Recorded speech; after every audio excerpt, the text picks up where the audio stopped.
Got it. All right. So,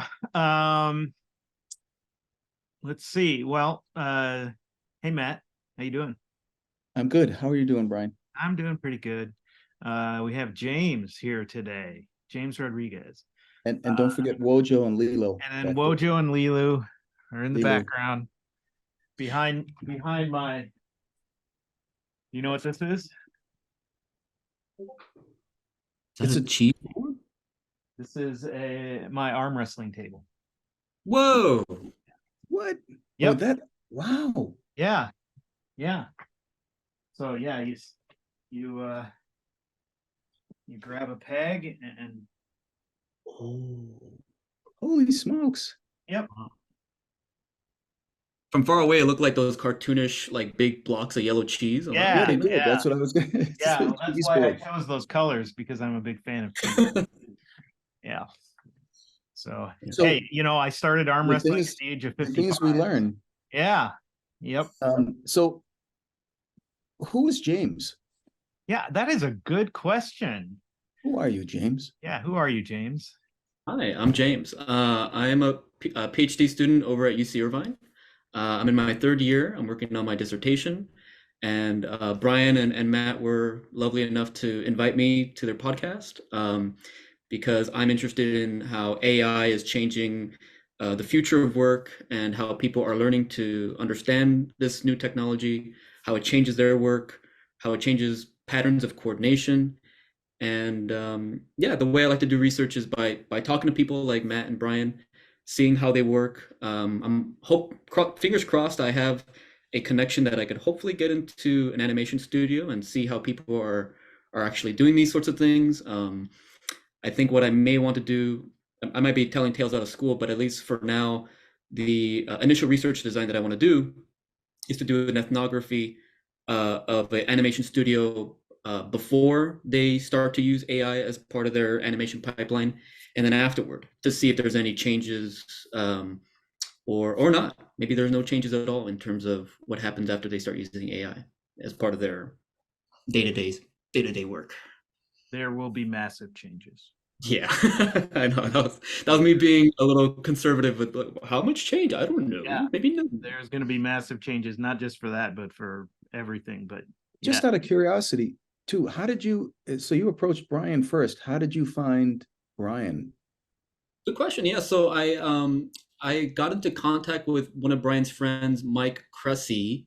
He's also really talented artist, and I think I got into contact with him by one of my professors here. I think she is a friend of Mike.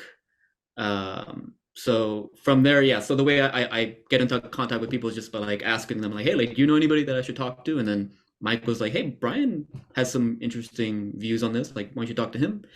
And then yep, here I am. Bryan was grateful enough to invite me here to get to talk to you too, Matt. And so that's my process. I'm a tumbleweed. I just go where people tell me to go. I like Yeah. that. So we usually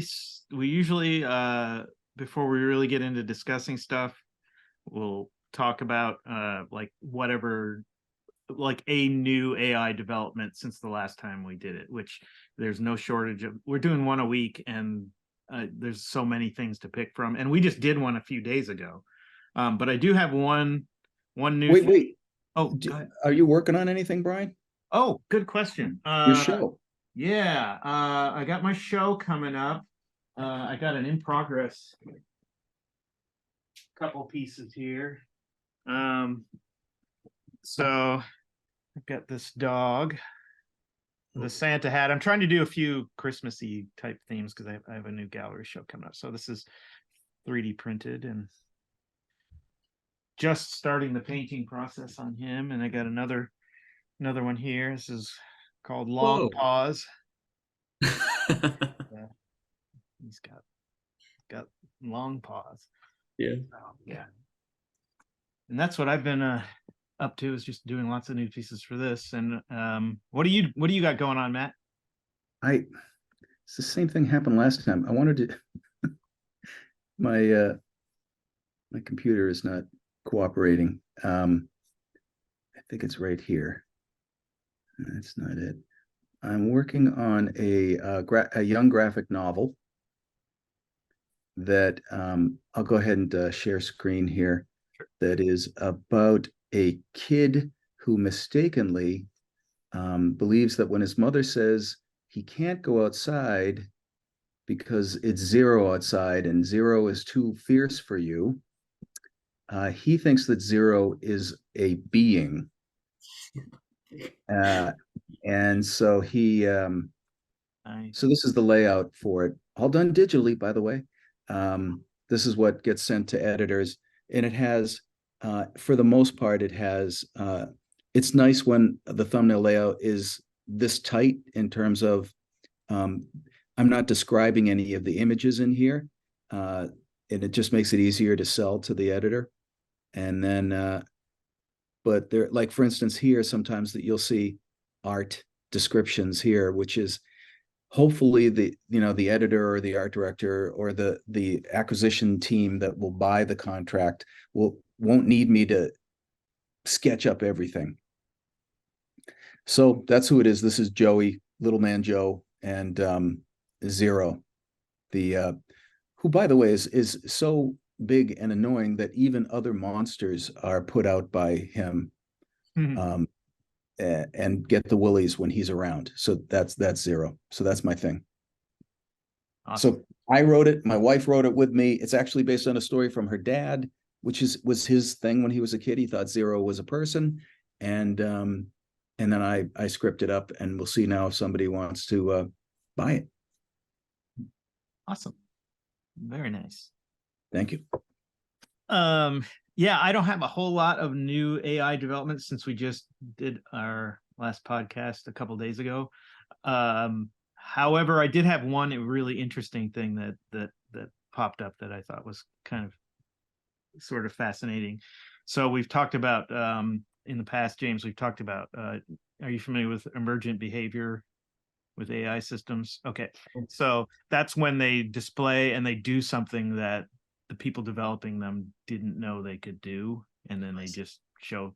So or you do a behavior that they weren't expecting. So Chat GPT now is multimodal, so it can see things, so you can show it things, and it can analyze images, which is pretty amazing. So it can do things like, if you had like say you had a board at a meeting and you've tacked up a whole ton of different post-it notes, you could take a picture of that, show it to Chat GPT, it'll understand what they are and compose it all together into a document or a graph or whatever. So they started showing it optical illusions. Oh, fun. Yeah. And it should, when it sees an optical illusion, what tricks you and I, it should not be tricked by them. So like there's an optical illusion where it's a color perception thing. So Matt knows this, if you put certain colors next to each other and then put them next to other colors, they're going to look different. So it might look like a light color here, but then you surround it with some other colors and it'll look like a dark color over here, but it's really the same color. The optical illusions fooled Chat GPT, and it thought it saw this, it gave the same response a person would give, even though it should obviously know that, because you could, like if you go into Photoshop and you sample the colors, you could see they're obviously the same color, and it would say, nope, this one's lighter. And they're not sure why it's, the theory might be that it's because it's been trained on people's responses to that.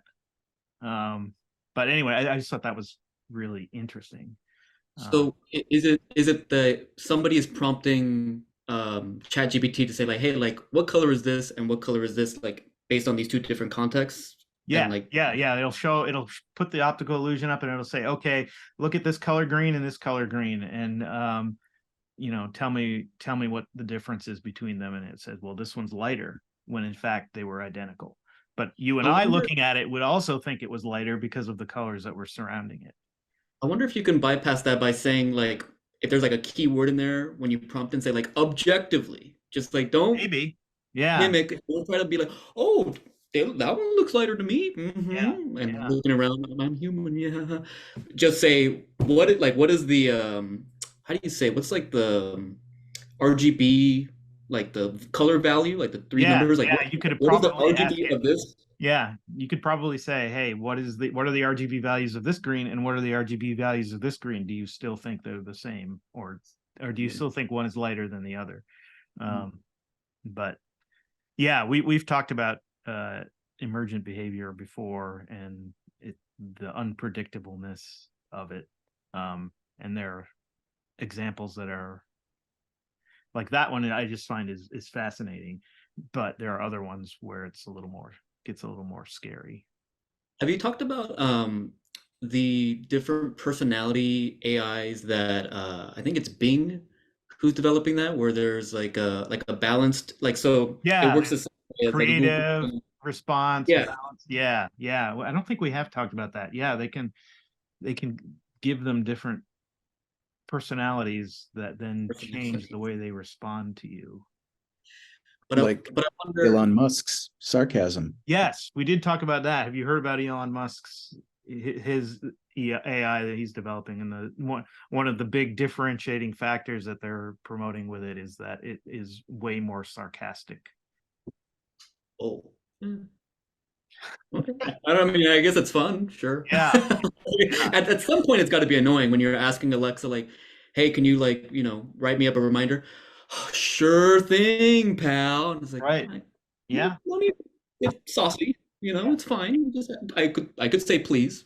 Hey, yeah. you know what? That actually might be interesting because I know there's some talks about like, some people when they ask Alexa or they'll ask their AI assistant, like, oh, make me a reminder to blah blah blah, and it'll do that for them.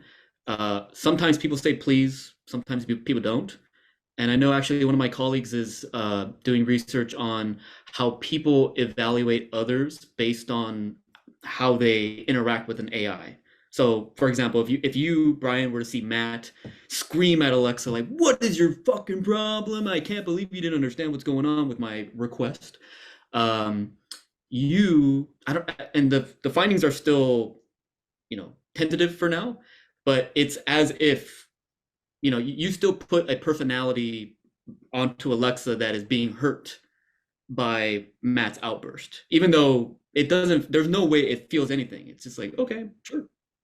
Yeah, Like there's no pain being felt by the AI, but you are attributing pain to it based on Matt's response. And if you were to say, um, like Matt were to see you be like, oh, thank you so much, Alexa. I really appreciate your help on all this. He would see you as a kinder human being because look at how nicely you're treating this thing that doesn't really care how you address it. right. It's very interesting. And is But there a danger to us losing perspective on whether or not these things are human? right. But and to extend upon that, it's interesting how I feel if we are raising children around these AI assistants and I don't know, maybe they grow up looking at how their parents are asking Alexa to do things like, hey Alexa, could you shut up over there? That they see that and they learn from that. Mm-hmm. So, when they talk to Alexa, or God forbid they talk to someone else and they, hey, shut up over there, when they're trying to learn how to be respectful and nice human beings, that can kind of get in the way of that. I think this is just speculative, of course, but it would be interesting if sarcasm or something like that is turned on into an AI, so then you're not allowed to kind of just badmouth this AI in front of others who may make a value judgment on you, or even worse, internalize how you're interacting with this non-feeling thing, and then carry over that sort of interaction style to people that do feel that. Right. You know, Yeah. I don't know. Maybe I mean, at first I scoffed at the sarcasm, but maybe that might be a useful like deterrent, for someone just screaming at Alexa. But I don't know. Yeah, we talked about this before, Matt, but do you remember the they've found that sometimes they can get they can I don't know if it's tricking, but they can kind of get some of these AI systems to go around the guardrails about answering certain things by being kind of sort of emotionally manipulative with it. Oh. So Well, that's, when we've talked about this too, is like, if we continue to use words like emotionally manipulative, right? And I'm not, no, yeah, I'm not like judgmental about it. I'm just saying, like, that is giving it a quality that it does not have. It does not perceive emotionally manipulative. It has a series of repetitions where it's seen, or even saying seen, it's appreciated. What words do we use for it? yeah. Right? Over and over, billions of times. This is what happens when somebody is sarcastic, and this is one way to respond to that.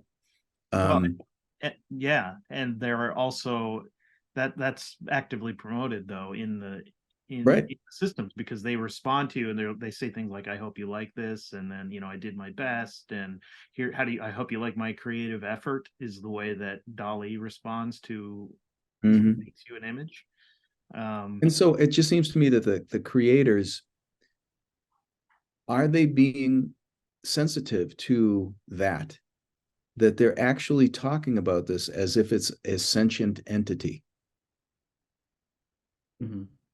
And that it isn't human. They may think of it as their baby, but it's not. Yeah, it's not human, whether it's sentient or conscious or will at some point.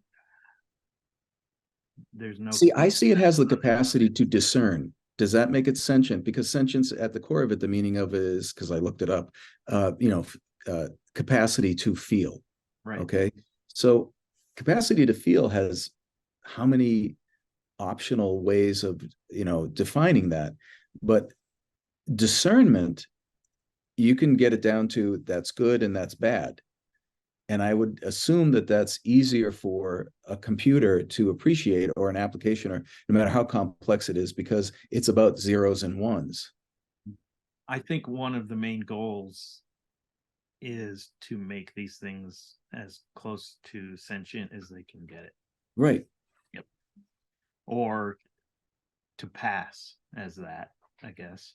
But the thing of it is too, is that, and I'm going to keep coming back to this, we've had this conversation enough times now, it's still, it may be billions and billions and billions and billions of computations, but it's still computations. It's not organic.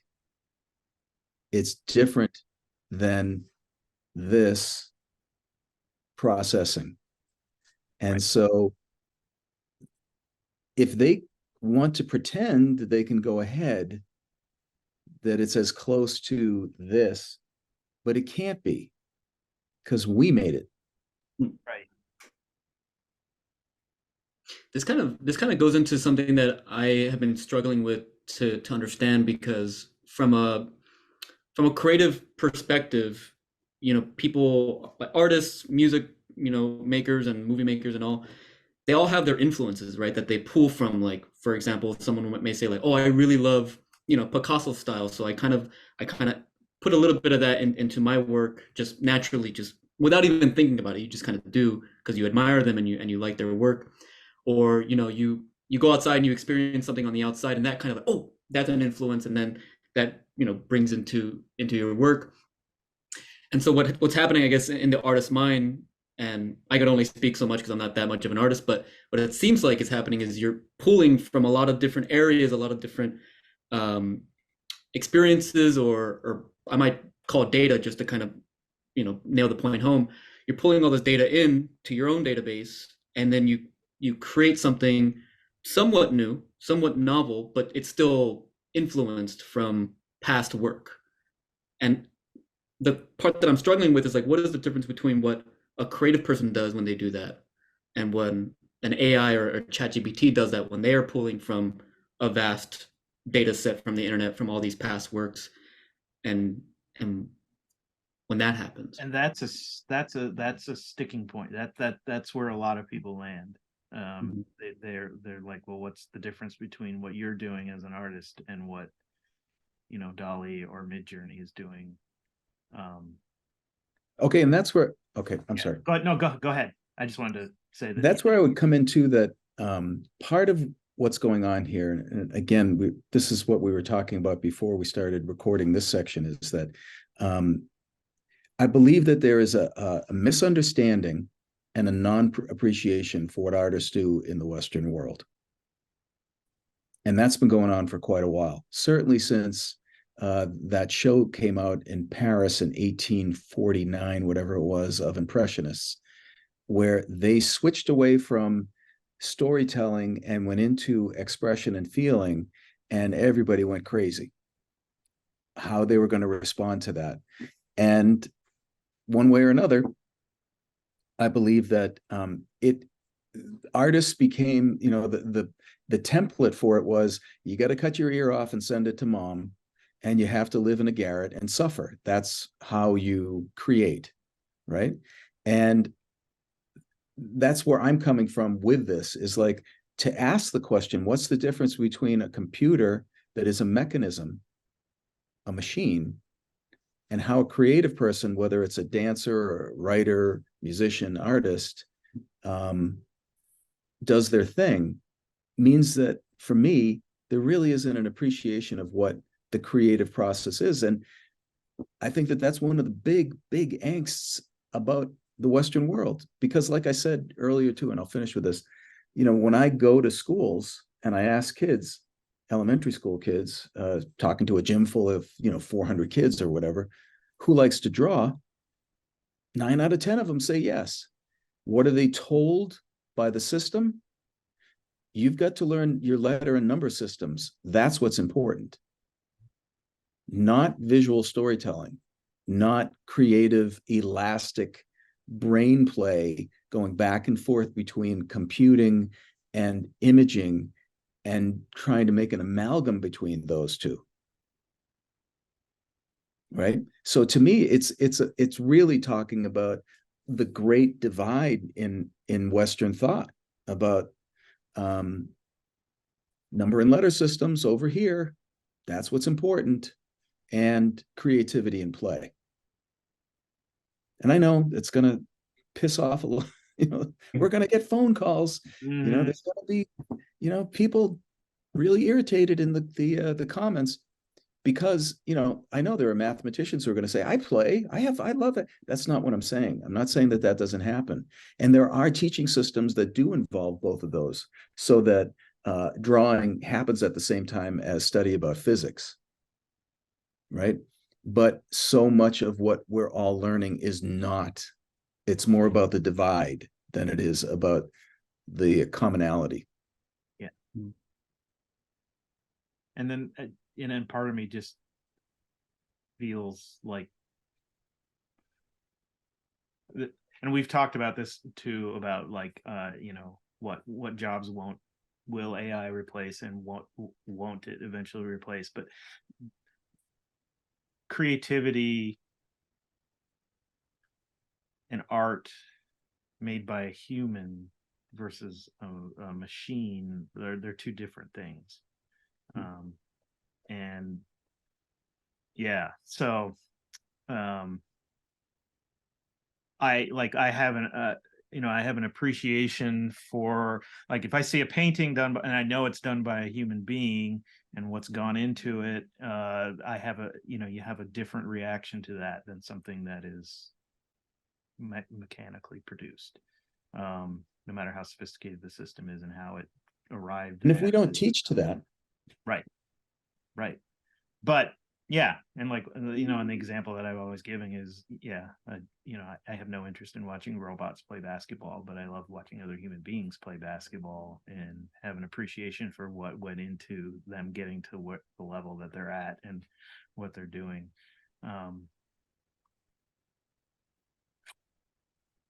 Yeah. I'm thinking about that piece that we talked about on Sunday that was done by AI for I'm forgetting his name, Steve.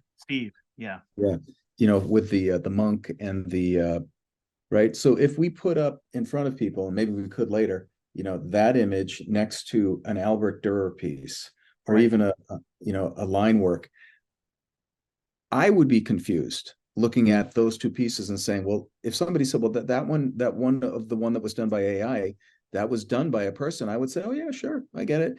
But knowing that they're two different sources, I mean, I know what Albert Durer's work looks like, but I can be fooled, and this is my job, and this is something I've spent my whole life to. What is it going to be like for people who? The other issue with us too is I think it has to do with this. Uh, the weird stuff that goes on about people who are creative, that you must be able to draw because it's a gift. No, actually I draw every day.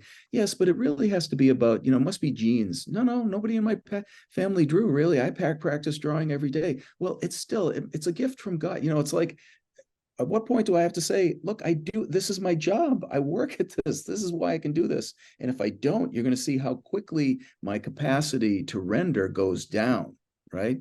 So with that said, I think that the issue being then is that people, what I'm hearing is that there's also, we were talking about this before too, Bryan, the issue of the resentment towards artists, where people I'm starting to hear in comments on Facebook, well, that's tough for you artist types. Now the playing field's been even. We can go to AI and create something really cool. It's not. The fact that people can't see that that's not the same thing. And it's happening to artists now, which is interesting, right? And musicians, right? It's going to spread out. And all of a sudden, accountants don't need an accountant. Teachers, why do you need a teacher when you can have AI look at a child, assess everything that they've done, the date of their birth, every moment in their lives, medically, and all of their behavior up until whatever age they are at 8 years old? AI could create the perfect teacher for them. You don't need teachers. It's going to hit everybody. Right now it's hitting artists, and it is kind of weird to see people going, tough. You guys are, all of your being special and stuff for all of these years. Well, it wasn't really being special. It was like kind of hard work. But it's going to hit everybody. Yeah. And I think an important thing to distinguish within that sentiment that you're sharing is like, it's not, and we talked a little bit about this before too, where it's like, it's not coming from a stance of elitism. It sounds like it's not like, well, this is just better. And I think what it is, at least from what I could understand, is like, it's just different. It's a different kind of practice, it seems like, because, if you compare, using a oil brush and a canvas, that is a different practice. It requires different skills than entering in a prompt. And even then, it's hard to say what is more, because this requires hand-eye coordination, it requires vision and all these sorts of things.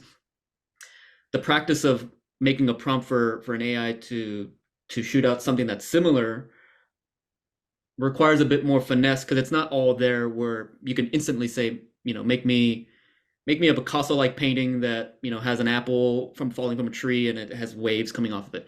If you do it just like that, you may get something, what you want, but it's not quite there. So there's a bit of more of like a negotiation or a collaboration between you and the thing that you're working with. It's almost a similar sort of dance than what is happening, what we were talking about earlier too, is like how the canvas may talk to you and it might give you this, and it, there's a bit more of a back and forth going on. And I don't know if people realize that both of these practices are different. They have similar, not mechanism, but I'll just say dance for now, because I can't really put my mind around it any other way.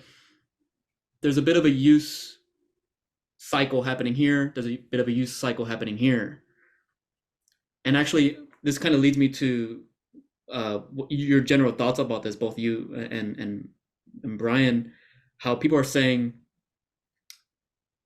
AI is allowing the democratization of entertainment. I'm not a big fan of that term and the etymology, but that's what people are saying. The democratization of entertainment. It's allowing the masses to have the means to be creative and all that good stuff. I have my own opinions on this. I'll I'll steadfast for now, but I'm curious, what are your opinions on this when you hear about like AI is a great equalizer, or it allows everybody to be creative. It allows everyone to make the content that they want to see and that they want to, share with the world. I think getting an AI to create something that you want to see is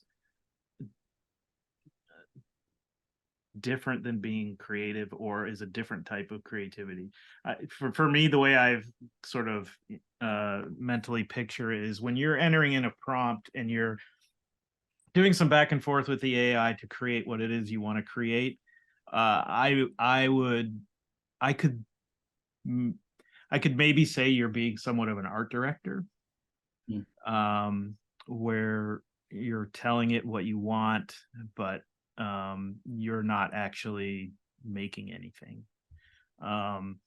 That's probably as far as I would go with that. As for the democratization of it, it does mean you don't have to use other people to make stuff.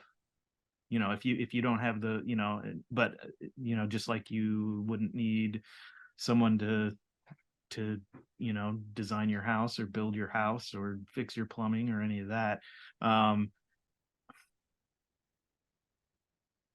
thing is, I don't know, there's just something about, there's something where when a human being is making something and not only drawing from all these influences and things, but the whole process of being human goes into what it is you're making. So the fact that you have a physical body, that you have the memories, that you've had these experiences, that you have these emotions, that stuff comes out through it. And you're getting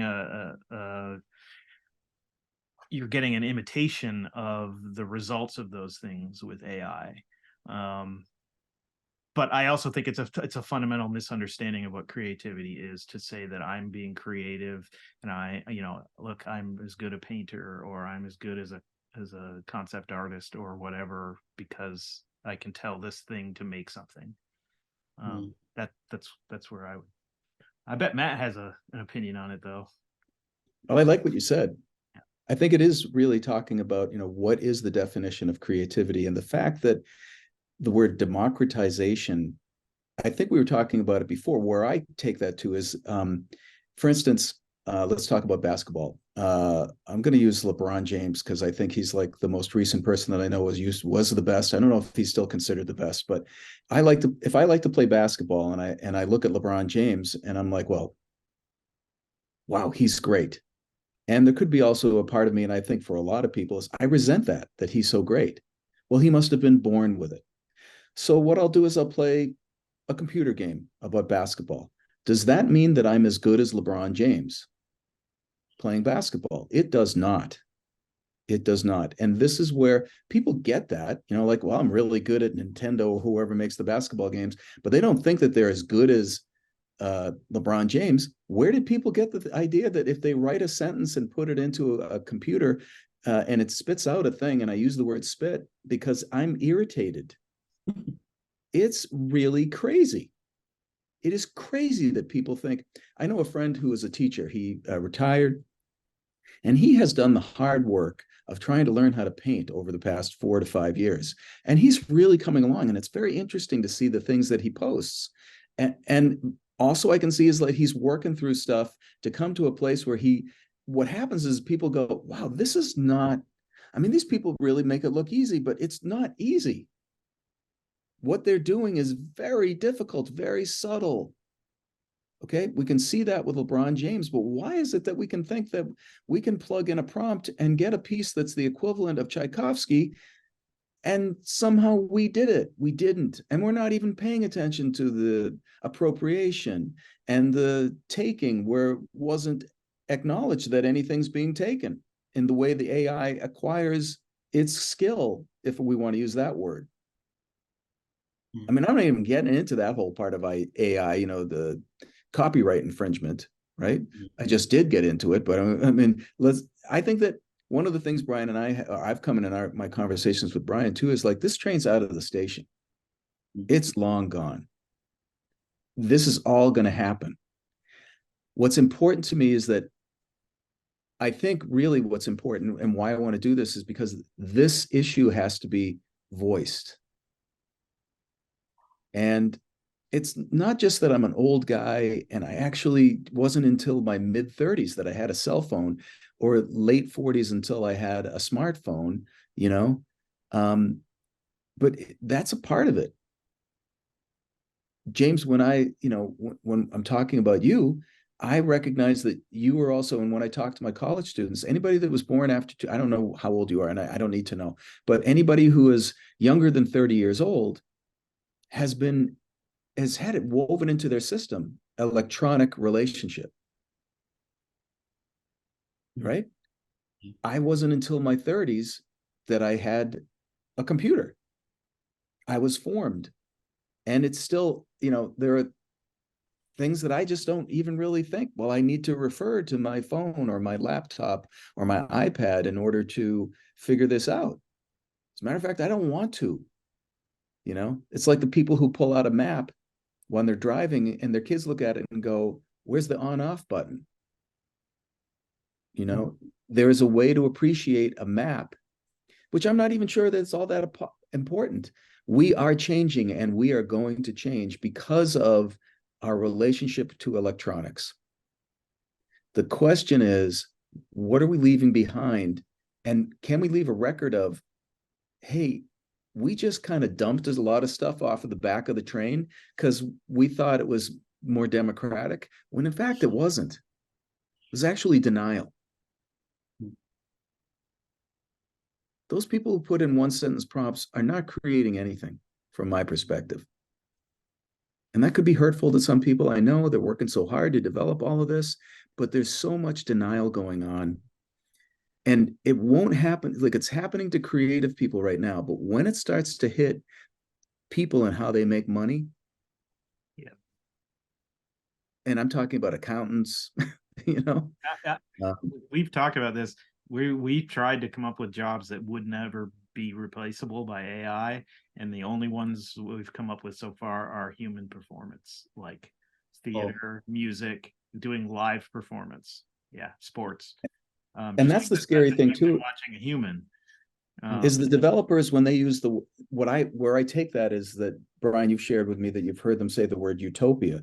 Yep. So from a utopian perspective, well, that's great. All humans will have to do now is to just do their art, and machines will do everything else. Well, I'm sorry, that's not utopia. Who the hell thought that was utopia? Yeah, well, and also, whoever defines utopia is one question, and the other one is, do you have an understanding of what things will do to humanity if nobody has to work? Do we know what that is? That really good? Mm-hmm. There was one thing that both of you mentioned, I think, about like this sort of what I'll call right now is like a false equivalence, I guess, between creating with traditional or like very, I guess, like rudimentary digital tools versus using like a prompt system. And it seems like there's also this other layer of like creating art for yourself and then creating art in order to match some sort of false equivalence to this other like counterpart, I guess. So like what I'm saying is like people are using AI to create art and then saying, look I am an artist. I am doing it like I am doing it the way others have done it before in a different way, but it's not quite the same. It's a different practice. There is a creation element, I guess, but it's not the same creation element that's over here with traditional or at least very rudimentary digital tools. And I think what's interesting too about like this thing about creating for yourself versus creating for others, and I don't know if it's completely parallel, and I might be getting too cute with like the metaphors here, but this idea of prompting is similar to calling, I guess. So like you have this calling to become an artist, or you may have a spark, an idea of like, oh, I really want to make this book, or I really want to make this piece of art. That's some prompt within you. It's not always, I mean, unless it's a contract job that you get prompted like, hey, Matt or Bryan, can you make me this thing or whatever? That is the sort of art director artist relationship. And so that, I guess, is being mimicked very similar to what you're saying, Bryan, about when you are working with ChatGPT or these other AI tools, it isn't an artist playing with the canvas. It's more an art director playing, or like at least negotiating, collaborating with I don't want to call it an artist because I don't know if that's the right word, but this creative thing or creative element, you Generator know, is what I was trying. generated. Maybe that's a better word. Yeah. Um, Generation system. yeah, and I hope that conversations like these can kind of shine a light on that, but that there's a bit more nuance, and the words that we use, as silly as it is, and I don't want to get too like in the weeds about this, but it is important, I think, to distinguish between what creativity means over here and what creativity means over here, and the kind of dance and the kind of, collaboration, negotiation that you have with the technology, and the kind of collaboration or dance that you have with the canvas, or I don't know, I guess canvas is probably the best word, um but yeah. Yeah. And I think a lot of people don't understand, they'll say, like an artist will see somebody who is made something with AI and then they're calling themselves an artist. Like when Matt and I hear that, it's irritating. But it's sort of like, if I put on an Iron Man suit and now I say I'm a better basketball player than LeBron James, any basketball player is not gonna like that, right? Because you're short circuiting the whole thing and you're getting a artificial result. Um, so yeah, but there's also this like what Matt was talking about too. There's this underlying negativity, going on too. Like, haha, we'll show those artists, haha, they thought they were so high and mighty, and it's like, where is that attitude coming from?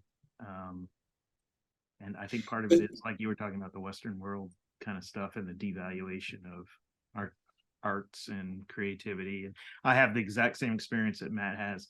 When I go in and I'll read my picture books to kindergartners and I'll ask them who's an artist versus reading to, you know, fourth, fifth, sixth graders. As you go up the levels, the hands go down.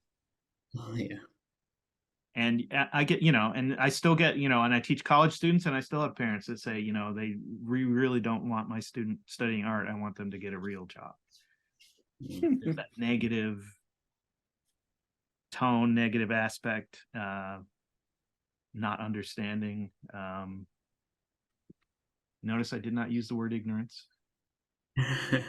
But what I see AI is doing too is it's going to bring this problem into focus. Mm. If it's a positive, right? And I think, we've talked about this before, any number of times, like AI, if it could cure cancer next week, I'm not stopping AI by this conversation. And I don't want to denigrate anybody. If you want to do prompts, if somebody wants to do code or just as simple as, prompts, do it. I'm not going to. I'm still trying to figure out, should I use linseed oil or do I want to use cicative when I'm mixing these paints, right? Because I want to get that stuff in my hands. I want to smell it. I want to get lost in that tactile experience. Now, somebody could say, well, Matt, AI is pretty good. We're going to be able to create that virtually someday. So you could put this thing on your head and really feel like you're actually, I don't want to be in that world. I'm not interested in that game. It's a computer game to me. Fine, play the game. I'm going to do this thing over here. Some people might say you're already in that world and you just don't know it yet. Yeah, I mean, I'm talking to you guys. This is like we said this before too. It's rudimentary AI, right? Is there any AI involved in Zoom? I don't know, but this use of the technology, and it's why I think that we have come to this place where people can mistake writing a prompt for being creative. Look, a haiku is what, 3 sentences, 5 sentences, and that's about paring a person who is a master at word crafting, paring down their expression to 5 words. That is can be a lifetime work to make a haiku. Okay. Is that the same thing that's happening when somebody writes a prompt? Maybe, maybe, but is the following process of giving that to a mechanism and having the mechanism hand something back, what part of that is my creativity? None. None. Well, I would even say that the creative part of writing prompts is already getting replaced by other AIs writing prompts. Mm. I mean, you can now instead, like with these image generation things, you don't even have, like, at first they were like, there's going to be this whole new thing where people who are really good at communicating with the AI and writing prompts, you know, they're going to be useful, and you know, people are going to want that as a skill set. Except that now the AIs are getting to where they'll, you know, write the prompts for you, and so you just put in absolute basicness and it just rewrites it, and it's, so that, again, you're offloading even more of it. So whatever creativity was there is now getting eaten away too.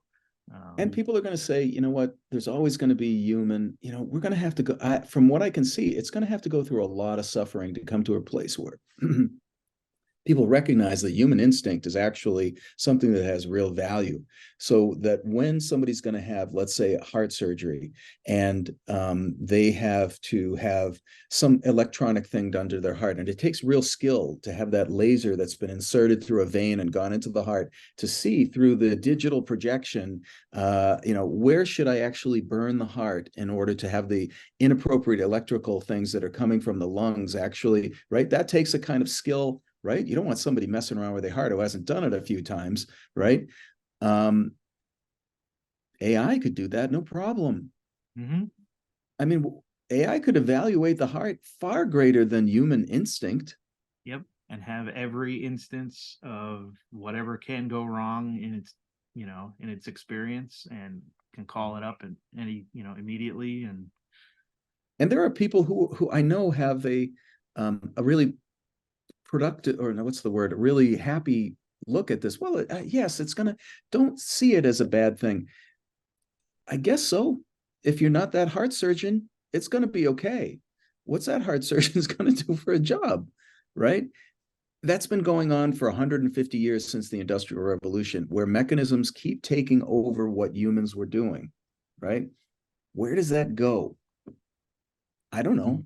I just know that right now, I got an email from a kid, or actually from a teacher, that they had questions for me. It was a middle schooler who said, Mr. Faulkner, I've been doing commissions as an artist, which is really cool. I mean, I don't know how old this person was, but they're doing illustrations online, and people are paying them probably, through Venmo or PayPal or something, right? And this person said, people are getting their images now from AI. They're not hiring anymore. What do I do? Good question. Yeah. It's going to be interesting, James, as you do this. I am super curious to see what you find out, and what happens with this, and what you think about, like, if you're looking at, say, an animation studio, and what parts of that do people think will or will not be replaced, and then what's going to happen, and what the final product will be. That all is going to be, you're right in the thick of the middle of this change. Yeah. And so are you looking at mostly like the animation studio and structure, or are you looking at, like, what all are you? I think that's, for me right now, the biggest issue is access. So I mean, I would probably have an easier time getting access to an animation studio and seeing, someone work here for a day, someone over there work for a day, than to shadow or observe like a freelancer work from home. Mhm. Like that, I mean, that takes a level of, like, trust and all that. So I don't want to put in anybody's, entering in their private domicile. I don't feel, Yeah. I don't want to do like that. But no, I am kind of interested just in terms of like the animation, or at least art pipeline. So that may come from like ideation over here to like if there's a pitch thing involved where like you need to pitch this like, oh hey, I really want to make this show, this animation about this, or all the way down to and then storyboarding over here, which I'll mention right now, has some interesting peculiarities about it, but all the way down to the end of the pipeline where distribution happens and all that. So anywhere from point A to point Z, and maybe if there's even like something before that I'm not capturing, I want to see like the whole picture in terms of like at least from a project's perspective.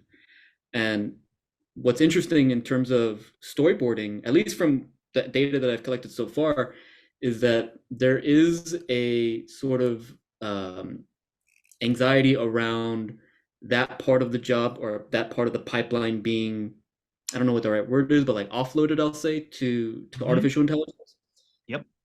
Which is a similar thing that's happened to later on down in the process. So like once you have all the keyframes down and you have the basic story structure and you just need to have the animation done, that stuff is being, shipped overseas to other animation studios abroad, and they can kind of do in these little, quick and dirty, in betweens, right? Yep. People, the storyboardists are worried that, okay, so that part of it, not much creativity is really involved with that. It's just getting from this, creative element from here to this other creative element from here and just passing in between.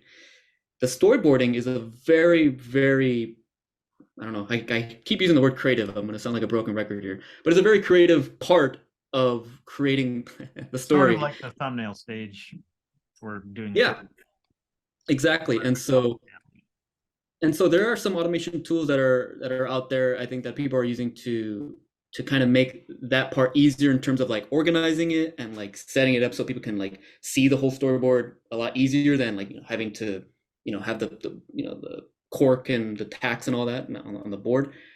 Some other people are using it to actually increase the amount of frames that are like within like a storyboard or like animatic. Yep. But it's inching closer and closer to a stage of automation that is worrying for some people. And if it does end up being used, then where do they go, right? Like this sort of takeover thing. And I don't see there being like, and this is my opinion, but I don't see there being like a finite amount of things to do. It just changes what you would do. So usually maybe you would do, I don't know, you would do X in the storyboarding process. Okay, now X is being automated or augmented. Okay, well that changes what happens next, or may even happen changes or moves around what happens before, So there's wiggle room around there where I think people can fill in the blanks. I'm hoping. This is an optimistic perspective, I know, but I know very well like the opposite end of that is like, okay, well we ran out of things to do other than maybe create these ideas. I'm hoping, but so yeah, so that's where I want to be. I want to see what happens. Like, do people throw up their hands and say, okay, well, what do I do now? Right. Or is it like, okay, like, do we have to do some version of job crafting where, okay, like this very intimate part of our job is being replaced. Where else can I find something that I identify with and that makes my job meaningful? That's where I want to be. That's where I want to see what do people do and tell the world, share like their experiences. How do they find these solutions? Or, Right, the perfect point to observe this. I have a prediction for you. Tell me. I bet you're going to find that depending on the department that different people are in, you're going to get a thought that, okay, I could see this other department being replaced, but what I do is not replaceable until it is. Yeah. And it's going to move through the whole system. The rug is going to roll right up. It's going to roll right up. There's there's an argument. The pace that things are changing and whatever the department, even the initial idea of what you would be animating, somebody could prompt for that. Yeah. I'm wondering if like that, if that is like the pinnacle of our sort of, I keep saying dance, but like the sort of back and forth interaction use with artificial intelligence. Is it going to just be prompts, or is there some other way to? I mean, I guess prompt can mean a lot of things. It could even mean just like, pushing. It could be poking, like, hey, like, Well, do it what could you be, do. the prompt could be, write me a movie script for an animated film that will be very, very popular. Yeah. And that's it. But And even it could That's all it read, needs, because it knows every movie that's ever been made. It knows what makes them popular. It knows what people like. And yeah. or it could read your brainwaves. Yeah, that's what I was getting at. It's like, what is the yeah, mode of interaction? Like, right, will right. it get to a point where it can read your body temperature? It can sense that you're anxious, or it sense, some emotion from you. And hey, here, dystopian as hell, but like, hey, here's some Xanax. I Right. already filled out the prescription for you because I'm a doctor and I have Yeah. all the doctor's worldly, So, experience. And here you go. I approve. Brian, two examples: the giraffe and diabetes. Yeah. Yeah. So have you seen, so they've developed an AI that was trained. They took I think it was 18,000 people. Half of them had diabetes, half didn't, recorded them talking, and gave it to an AI system. And the AI system was able to recognize the patterns in the way that they talked between the people who did and didn't have diabetes. And they trained it on that, and it now needs 6 seconds of a person's voice to determine whether or not they have diabetes. That's incredibly, Yeah. I don't even know what to think about that. That's Right. so. Right. And then the other one was, if they hook you up to where they can read your brain waves, if you're thinking of the example they use is a giraffe. So if you're thinking of a giraffe, it can then generate the image of the giraffe that you're thinking of. Wow. Or if you have it on when you're sleeping, it'll generate what it is you're dreaming about, because it can interpret the brain waves into what you're actually seeing in your thoughts. I think the people that are creating these sorts of, I don't even know what, I guess they're AI, so I'll just stick with that. I think they need to be very careful in terms of if it's valid to distinguish people based on their, like, is there any scientific evidence to show that, yeah, someone with diabetes has a different physiological change to their vocal cords, that like, or at least I doubt that they even change their cadence, because they're diabetic. Like, how you might hear someone, maybe if they're anxious, they might end their questions with or they might end their sentences with like a question. They might go up a little bit because they're kind of not sure about the situation. The point is like, that is such a out of left field. Like, oh yeah, of course, people who are diabetic talk this way. Let's train the AI to pick up on that, and then we can help them. Right. That part, maybe the brain waves, maybe, but even then, the brain is so complex, and I think there's more than one kind of wave going on, and it's much too complex to like get one strand without pulling all these other ones. That I'll just leave it at that. You just need to be very careful, and I hope people realize I, that they're I, able to do some sort of like. I'm skeptical on how careful people are being. I hope so. The optimism in me, the Yeah, optimist in me yeah, yeah. says so.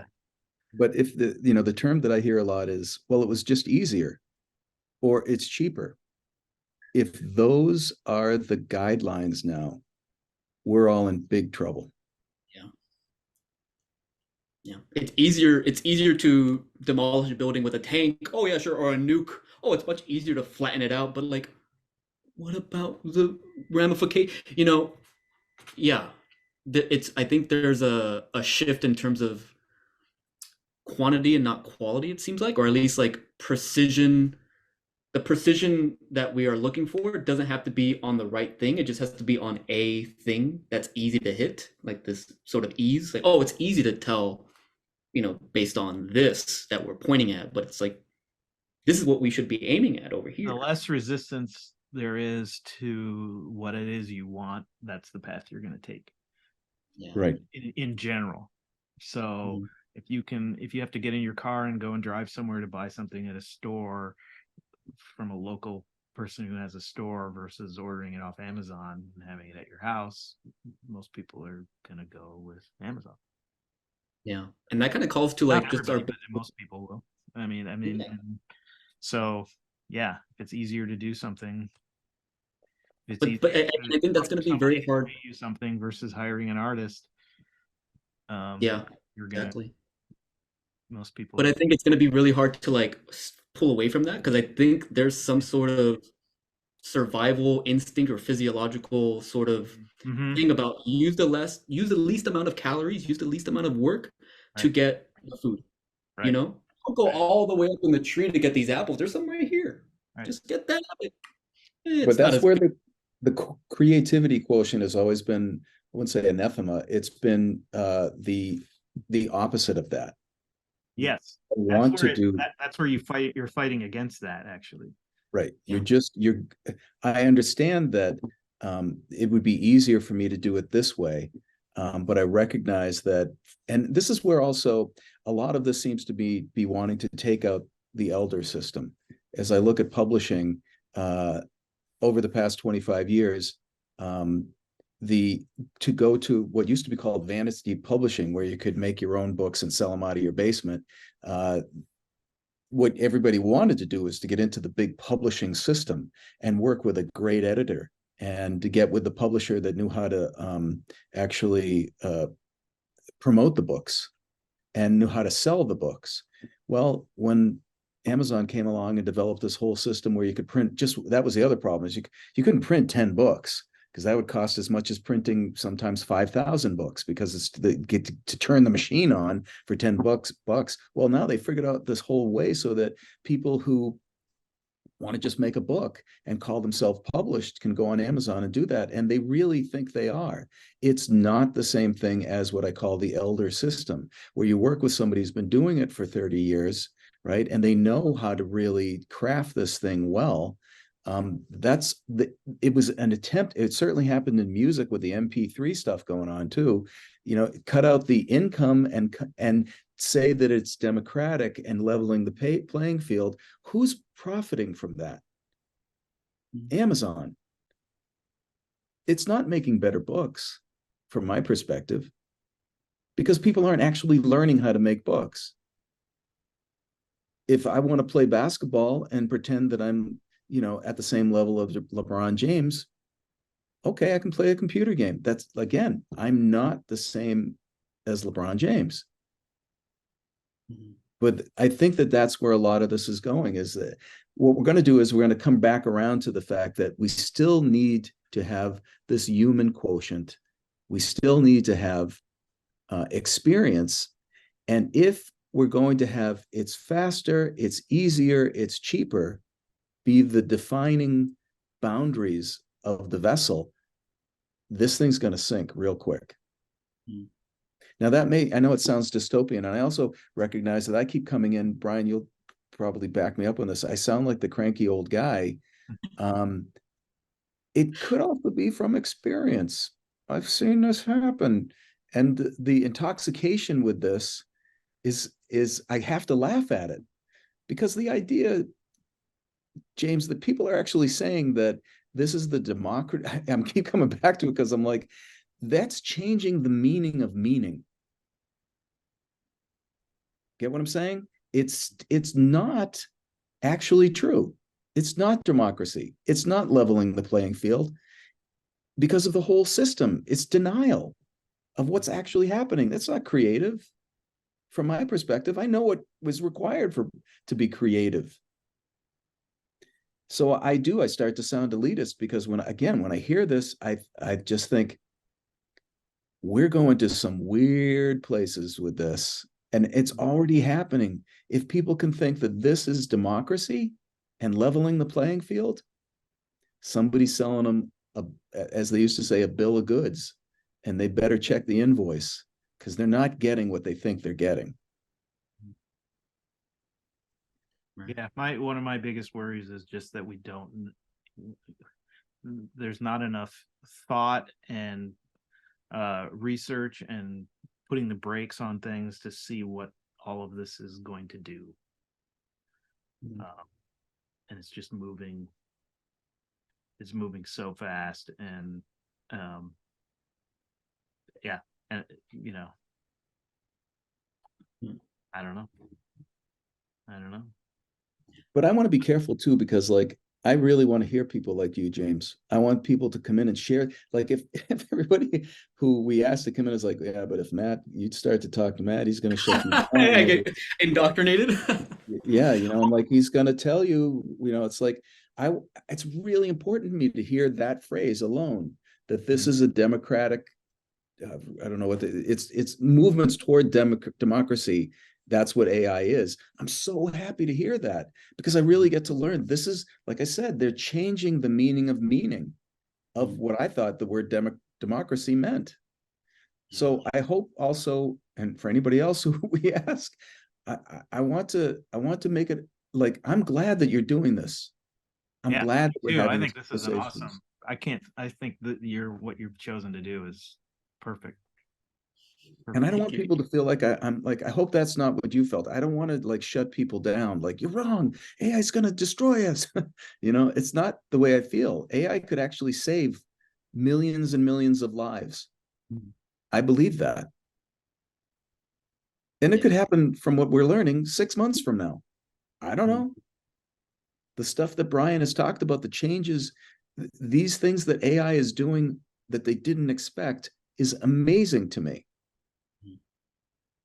Who knows where this is going to go? Yeah, it's just, I mean, haven't you been like, I've been just almost overwhelmed with like every week that we've done this, and then the next week I'm like, hey, look what this just. Yeah.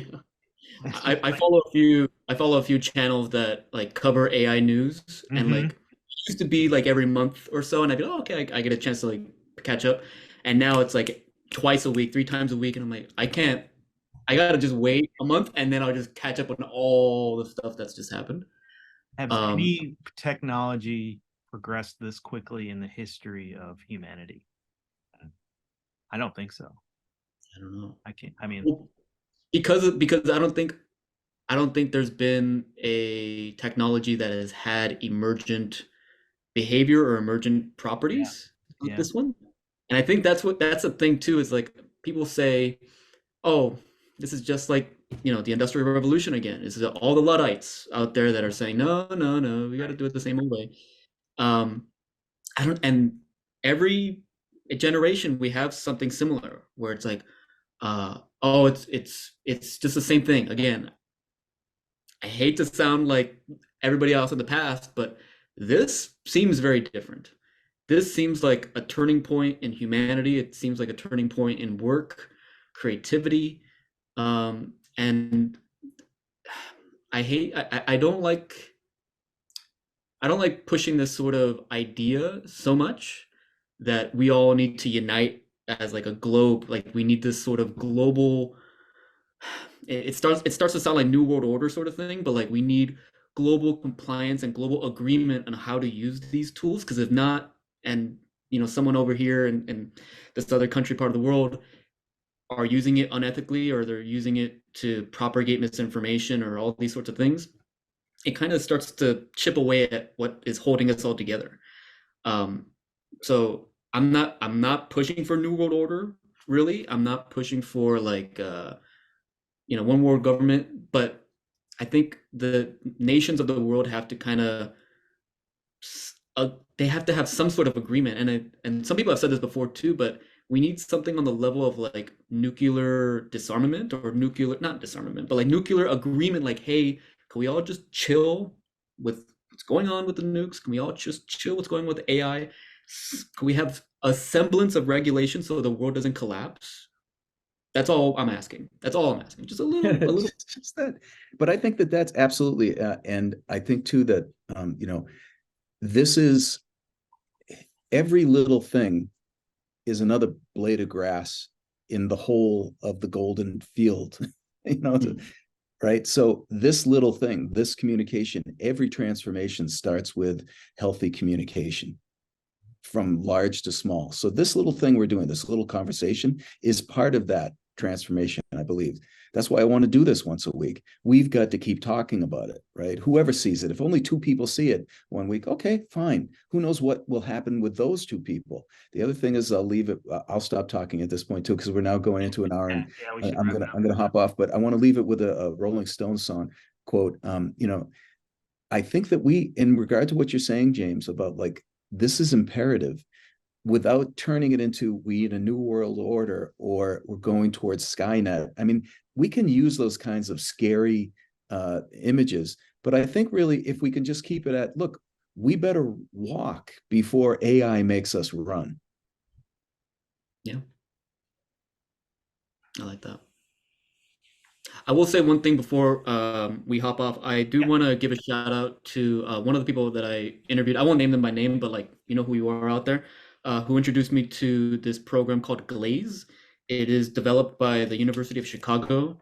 I have not used it myself, so I'm not like, I haven't practiced with this, but essentially what it's meant to do is it will, before you put out something digitally online, like a piece of artwork or whatever, it will put an invisible, at least to the viewer, an invisible filter on it so that it won't be automatically put into, some algorithm that's pulling, data from the internet. So it's because there's no way to really opt out. This is a step in that direction of like, I don't want my artwork being used as part of some algorithms database. So that's Glaze. It's GLAZE. Cool. And check it out. I don't know. I'm not endorsed by it. It's just something you might want to check out if you're interested. And they do lots of updates on it too, because there's people that are developing the algorithms too are kind of like fighting against that. Like, okay, so how do we get in? So it's like some sort of arm race going on. So yep. Use it at your will. But I just wanted to, anything. So thank you for saying that. And I have no problem with hearing that person's name too, if you want to say it. Do you, Brian? Oh, but I mean, just because it's for anonymity's sake, yeah, just because they're part of just like. Looked it up. This is now like to the level of that filter is now to the level of Facebook, especially because I'm on Facebook with a lot of people who do the same thing as me. It's called Nightshade. Oh yeah, I've heard of that too. Right. And so it's a filter that you put on all of your images, and it right now confuses AI. Yeah. Yeah. So that's good. Yeah. Well, for today. Cat and mouse. Yeah, I know. And we'll see what happens next. Yeah. This has been great. Yeah, this has been really I liked this was really good to so it's really fun. Your perspective and what you're working on and all of that, I think has been. We got to have you come back too. I definitely want you to come back after you've worked more of this out. Of course, yeah, I would love to. Yeah. That would be lovely. Thank you so much. This has been a really good exercise and helped me unpack stuff. Like, because I mean, I'm always sort of analyzing the things that are going on with AI and like how I'm seeing work done. So this is actually really useful for my own research too. Just trying to understand what's going on and trying to understand these perspectives, and because I think my dissertation is going to be more than just the practice of doing it. It is probably going to be also the interpretations of it, the intentions of it, and also I guess like the ramifications from both of these. So that's like my 3 chapters. Hopefully, we'll see. But yeah, I would love to come back. I'd love to give you an update on all that. So awesome. Yeah. All right, guys. Thank you so much.